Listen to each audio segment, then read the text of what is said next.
नमस्कार दोस्तों, वीर तेजाजी क्लासेज खनौनी में आप सभी का स्वागत है। हम कल रोग विज्ञान के बारे में अध्ययन कर रहे थे और रोग विज्ञान के अध्ययन में हमने प्रोटोजोआ जनित रोग थे उनके बारे में पढ़ा था। तो उनके हमने रोगों के नाम जाने थे। फिर उसके अंदर हमने पहला रोग जो मलेरिया है उसके बारे में पढ़ा था। हमने पढ़ा था जो मलेरिया रोग है वो मुख्य रूप से कितने प्रकार का है, वो कितने प्रकार के प्लाज्मोडियम से हो सकता है। 4 प्रकार के प्लाज्मोडियम से हो सकता है। आज जो हमारा नेक्स्ट जो रोग रहेगा वो अपने जो प्रोटोजोआ जनित रोग है उनके अंदर रहेगा नेक्स्ट पायरिया। कौन सा रहेगा? पायरिया। और लगभग हम आज रोगों की समाप्ति की ओर अग्रसर हो रहे हैं। जो अपने वायरल रोग है और अपने संक्रमित और असंक्रमित रोग हैं उनके अंदर हम रोगों की समाप्ति की ओर अपने कदम बढ़ा रहे हैं। तो आज जो अपना रोग रहेगा वो रहेगा पहला रोग रहेगा दोस्तों पायरिया। कौन सा रहेगा? पायरिया। तो 1 नंबर आप हेडिंग लगाइएगा, पायरिया। आज के रोग का नाम क्या है दोस्तों? पायरिया। होता किसके कारण है दोस्तों? होता किसके कारण है आपको पता होना चाहिए। प्रोटोजोआ के कारण। किसके कारण होता है? प्रोटोजोआ के कारण। नाम क्या है दोस्तों रोग कारक का? वही मेन पॉइंट, रोग कारक का नाम। रोग कारक का नाम, इसकी जड़ कौन है भाई? रोग कारक का नाम क्या है दोस्तों? एंट अमीबा जिंजेवेलिस। क्या नाम है? एंट अमीबा जिंजेवेलिस। एंट अमीबा जिंजेवेलिस ये इसका रोग कारक है। ये प्रोटोजोआ एंट अमीबा जिंजेवेलिस जिसके कारण ये रोग है होता है दोस्तों। इसका संक्रमण किसके द्वारा होता है? ये फैलता कैसे दोस्तों? इसका संक्रमण यानी ये कैसे इन्फेक्शियस होता है? इसका संक्रमण होता है दोस्तों दूषित जल से। अगर हम दूषित जल का सेवन करेंगे ना तो दूषित जल के सेवन से इस रोग का संक्रमण होगा। कैसे होता है अभी? दूषित जल से। कैसे होता है दोस्तों? दूषित जल से होता है। फिर इसका संक्रमण दूषित जल से होता है तो इसके लक्षण क्या होंगे दोस्तों? इसके लक्षण तो लक्षण क्या होंगे? जो अपने मसूड़े होते हैं, मसूड़ों के अंदर क्या होता है दोस्तों? मसूड़ों में बदबू आती है और बदबू के साथ में क्या आएगी? खून आएगा। मसूड़ों में बदबू और बदबू के साथ में क्या आता है? बदबू के साथ खून आता है। तो जो अपने मसूड़े होते हैं, मसूड़ों में बदबू आएगी भयंकर। यानी जो व्यक्ति पायरिया रोग से ग्रसित होगा, अगर आप उसके आसपास भी बैठोगे तो आपको आसानी से पता चल जाएगा कि ये व्यक्ति पायरिया रोग से ग्रसित है। कारण क्या होगा कि उसके जो मसूड़े होते हैं, मसूड़ों में से भयंकर बदबू आती है और बदबू आने के साथ में उसके मसूड़ों में दर्द और खून स्टार्ट हो जाता है। पायरिया रोग होता कैसे भी? दूषित जल का अगर आप सेवन करोगे तो दूषित जल का सेवन करने से जो एंट अमीबा जिंजेवेलिस है, ये जो प्रोटोजोआ है, ये आपके शरीर में पायरिया रोग को क्या कर देगा? उत्पन्न कर देगा। यानी आपके मुख है जो मसूड़े उसके अंदर पायरिया रोग हो जाएगा, जिससे आपके मसूड़ों में खून आएगा और भयंकर बदबू आएगी। तो ये अपना आज का पहला रोग हो गया दोस्तों पायरिया। इसमें पूछ लेते हैं कि इसका रोग कारक कौन है। तो रोग कारक कौन अभी? एंट अमीबा जिंजेवेलिस है। अपना जो नेक्स्ट रोग रहेगा आज का वो रहेगा अमीबिया पेचिस। 2 नंबर पर हम पढ़ेंगे अमीबिया पेचिस। कौन सा पढ़ेंगे दोस्तों? अमीबिया पेचिस। कौन सा पढ़ेंगे भाई? अमीबिया पेचिस पढ़ेंगे। तो हेडिंग लगाइएगा 2 नंबर पर अमीबिया पेचिस। उम्मीद करता हूँ दोस्तों समझ में आ रहा होगा।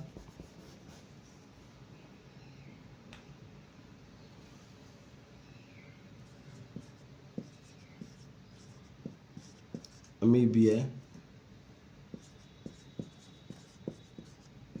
पेचिस अपना रोग कौन सा? अमीबिया पेचिस।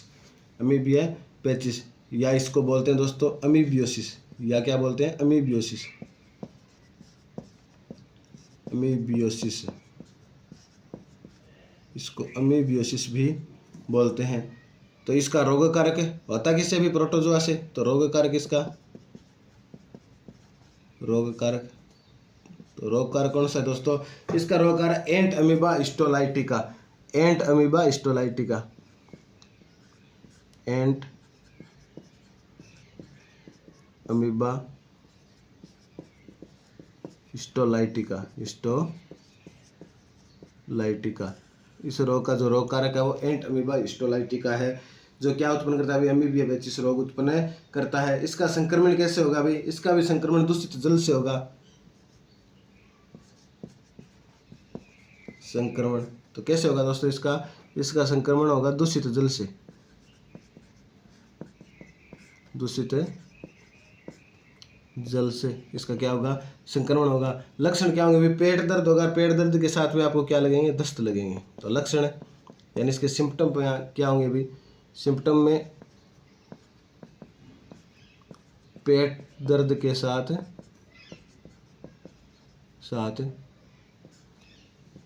दस्त व खून, यानी खून के भी दस्त इसके अंदर लग सकते हैं, जिससे व्यक्ति की मृत्यु भी हो सकती है। अब इसमें प्रभावित अंग कौन सा होगा भी, इफेक्टेड ऑर्गन इसके अंदर कौन सा होगा, प्रभावित अंग। प्रभावित अंग तो आपको पता है पाचन किससे होता है भाई, छोटी आंत से अपने अधिकतम पाचन होता है ना। तो प्रभावित अंग इसमें क्या होगा दोस्तों, छोटी आंत। क्या होगा, छोटी आंत। छोटी आंत इसमें प्रभावित है अंग होगा। तो हमने कौन सा रोग पढ़ा है अभी, अमीबिया पेचिस। कौन सा पढ़ा है, अमीबिया पेचिस। होता किससे अभी, या इसको क्या बोलते हैं, अमीबियोसिस। क्या बोलते हैं, अमीबियोसिस बोलते हैं।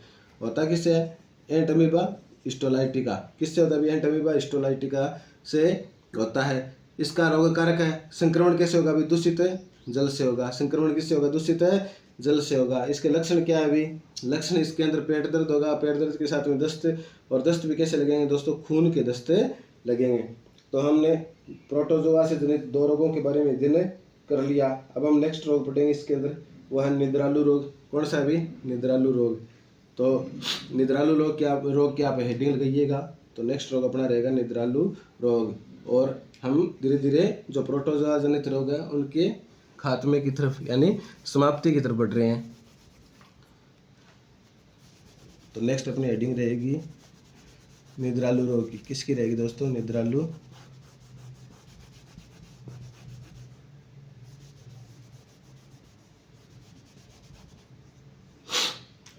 रोग। नेक्स्ट अपना रहेगा निद्रालु रोग।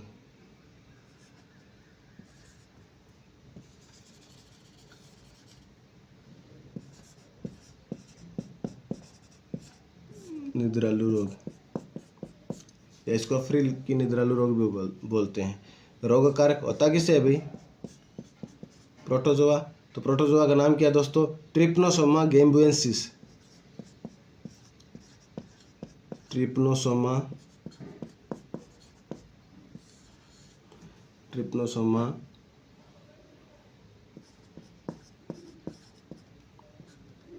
गैम्बुएंसिस। ट्रिप्नोसोमा गैम्बुएंसिस ये इसका रोग कारक है।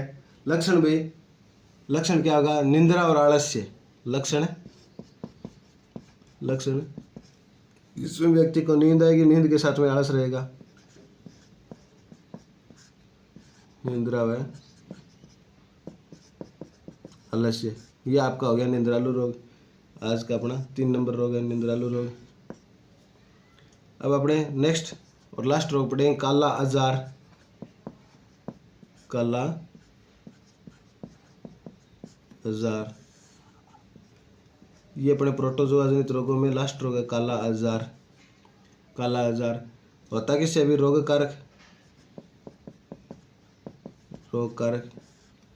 कारक है इसका लेशमानिया डोनोवनी।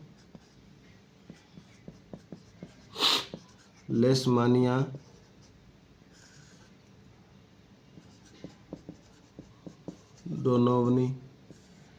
डोनोवनी और इसका लेशमानिया डोनोवनी है। रोग वाहक इसका कौन सा होता है दोस्तों, रोग वाहक है इसका सैंड फ्लाई, यानी जो मक्खी होती है ना, रेत वाली मक्खी, रेत मक्खी, बालू मक्खी जिसको बोलते हैं, सैंड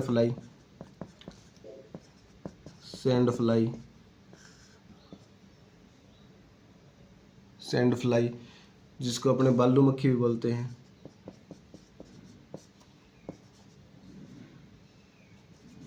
बालू मक्खी इसको क्या बोलते हैं, बालू मक्खी या इसको रेत मक्खी भी बोलते हैं। रेत मक्खी बोलते हैं। लक्षण क्या होंगे दोस्तों, बुखार, और बुखार के साथ में काले धब्बे हो जाएंगे शरीर पर। लक्षण क्या है अभी, लक्षण है बुखार होगी, बुखार, बुखार के साथ काले धब्बे हो जाएंगे, काले धब्बे हो जाएंगे अपने पूरे शरीर पर। तो ये जो दोस्तों रोग है अपने, कौन से रोग है अपने हो गए, प्रोटोजोआ जनित रोग है हो गए। आज आपने पायरिया पढ़ लिया, पायरिया का रोग कारक एंटोमीबा जिंजिविलिस, यानी आपको यहाँ से इनके रोग कारक पूछने की संभावना ज़्यादा है, प्रश्न में ज़्यादातर आपको रोग कारक ही पूछेंगे।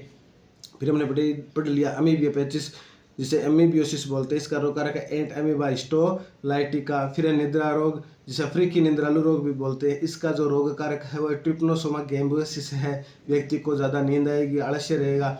फिर काला जार पढ़ लिया, इसका जो रोग कारक है लेशमानिया डोनोवनी है। तो ये अपने रोग कारक पढ़ लिए। इसके बाद में हम पढ़ेंगे कवक या फंगल जो डिजीज है, तो कवक जनित रोग या फंगस से होने वाले रोगों के बारे में अपने पढ़ेंगे। तो आप हेडिंग लगाइएगा नेक्स्ट कवक जनित रोग।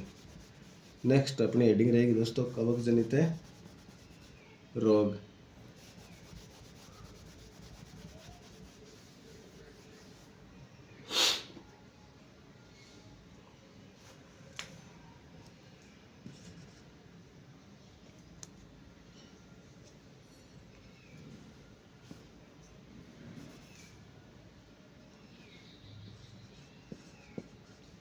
कवक या फिर फंगल, या फिर इनको बोलते हैं फफूद, फफूद जनित रोग। ये अपनी हेडिंग होगी कवक या फंगल जनित रोग। इसके अंदर जो पहला रोग आएगा दोस्तों वो होगा म्यूकरमाइकोसिस। पहला रोग कौन सा है, म्यूकरमाइकोसिस, माइकोसिस। ये अपना पहला रोग हो गया कवक जनित रोगों में, म्यूकरमाइकोसिस। इसी को भी बोलते हैं ब्लैक फंगस, नाम सुना होगा आपने ब्लैक फंगस। इसी को क्या बोलते हैं, ब्लैक फंगस, इसी को भी बोलते हैं ब्लैक फंगस। तो नाम तो आपने सुना होगा, कब सुना है अभी आपने ब्लैक फंगस रोग, आपने कब इसका नाम सुना है ब्लैक फंगस? कोरोना महामारी के दौरान आपने नाम सुना होगा कि जब कोरोना महामारी के अंदर आपने अत्यधिक क्या लिए थे, स्टेरॉइड वगैरह ले लिए थे। तो अत्यधिक स्टेरॉइड लेने से उनका क्या होता है, फिर साइड इफेक्ट होता है, और साइड इफेक्ट के रूप में अपने सामने जो रोग आया था वो कौन सा रोग आया था, म्यूकरमाइकोसिस रोग आया था। तो कोरोना महामारी के दौरान जब अपने ज़्यादा अत्यधिक अपने स्टेरॉइड ले लेते हैं, स्टेरॉइड लेने के कारण जो अपनी त्वचा होती है, त्वचा के ऊपर जो काला सा धब्बा है यानी रिंगवर्म या काला सा दाग निकल आता है, जिसे अपने क्या बोलते हैं म्यूकरमाइकोसिस या ब्लैक फंगस, यानी काला दाग निकल आता है या काला धब्बा निकल आता है, इसीलिए इसको अपने क्या बोलते हैं म्यूकरमाइकोसिस बोलते हैं। और ये सबसे ज़्यादा कब देखे गए थे भी दोस्तों, कोरोना महामारी के दौरान ये रोग सबसे ज़्यादा चर्चा में रहा था। इसके अंदर ये ऑर्गन को डैमेज कर देता है पूरी तरह से, और अगर ये मस्तिष्क तक चला जाए तो व्यक्ति की मृत्यु भी हो सकती है। तो दोस्तों इसका रोग कारक कौन होगा, हेडिंग लगाइएगा रोग कारक, रोग कारक। इसीलिए ये इम्पोर्टेंट है क्योंकि कोरोना में इसका सबसे ज़्यादा नाम सुना गया था। म्यूकर व राइजोप्स नाम के कवक होते हैं। रोग कारक है म्यूकर व राइजोप्स कवक, राइजोप्स कवक। एक रोग तो ये हो गया। 2 नंबर अपने दाद और रिंगवर्म। अपने जो दाद और रिंगवर्म होते हैं ना, दाद या गोल गोल चकते से होते हैं, तो 2 नंबर रोग हो गया अपना दाद और रिंगवर्म। इनको रिंगवर्म भी बोलते हैं। ये किन के कारण होते हैं भी, रिंगवर्म, रिंगवर्म ये किसके कारण होते हैं, किसके कारण होते हैं दोस्तों, माइक्रोस्पोरम नाम का कवक है वो अपने दाद और रिंगवर्म करता है। माइक्रोस्पोरम, माइक्रोस्पोरम जो कवक है उसके कारण अपने दाद और रिंगवर्म, यानी दाद या रिंगवर्म इनको बोलते हैं। ये अपने चेहरे पे या कहीं पे स्किन पे जो दाद हो जाते हैं या रिंगवर्म जिनको बोलते हैं, ये किसके कारण होते हैं, माइक्रोस्पोरम कवक के कारण होते हैं। फिर एक होता है एथलीट फुट रोग होता है दोस्तों, एथलीट फुट रोग, एथलीट फुट रोग, एथलीट फुट रोग। ये किसके कारण होता है दोस्तों, ये कई बार एग्जाम में पूछा गया। ट्रायोफोटोन कवक होता है। कौन सा कवक है, ट्रायोफोटोन, ट्राइफोटोन फोटोन कवक। ट्राइफोटोन कवक के कारण कौन सा रोग होता है? एथलीट फुट रोग होता है। एक सबसे बड़ी समस्या है आज के ट्रेंड में बालों का झड़ना, बालों का झड़ना जिसे बोलते हैं हेयर लॉस, बालों का झड़ना, और इसी को बोलते हैं दोस्तों हेयर लॉस, झड़ना, इसी को हेयर लॉस बोलते हैं। ये किसके कारण होता है दोस्तों? ये होता है टीनिया कैपेटिस नाम का कवक होता है, tinea capitis, tinea capitis, tinea capitis नाम का कवक होता है, जिसके कारण कौन सा रोग होता है अपने को? बालों का झड़ना। तो ये अपने मुख्य रूप से जो कवक जनित या फंगल डिजीज है उनके बारे में अपने अध्ययन कर लिया।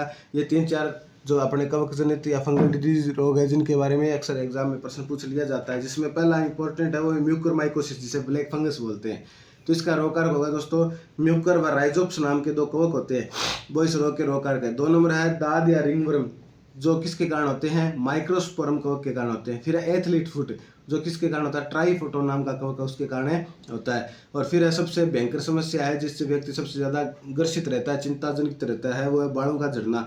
तो बालों का झड़ना किसके कारण है? टीनिया कैपेटिस नाम का कवक है, उसके कारण अपने बाल क्या होते हैं? झड़ने लग जाते हैं।